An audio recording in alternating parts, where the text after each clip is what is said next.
right now there are about 850 billion tons of carbon in the atmosphere.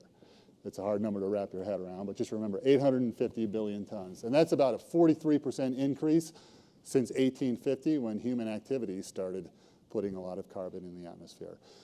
In all the vegetation on Earth, there are about 500 billion tons of carbon. That's mainly in forests and trees. They store a lot of carbon. So 850 in the atmosphere, 500 in vegetation.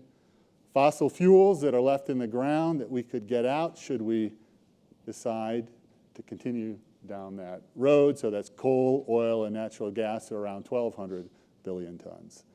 And in permafrost, it's permanently frozen ground, and it's sort of, in quotes, permanently frozen. The stuff that's in the Arctic, there are about 1,500 billion tons of carbon. So twice as much roughly as is in the atmosphere right now, 3 times as much as is in all vegetation on Earth, and more than that's in fossil fuels left in the ground. So the reason we should be thinking, when we think about what we should do about climate change, we think about fossil fuels, and we need to get off of fossil fuels in a hurry, and that's certainly true.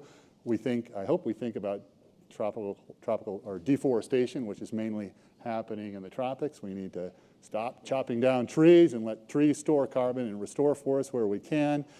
The thing that hasn't gotten nearly as much attention, but I think should get more attention and should motivate us to act on the things we can act on is permafrost. Again, this vast stock of carbon locked up in frozen ground in the Arctic. It's built up over thousands and thousands and thousands and thousands of years.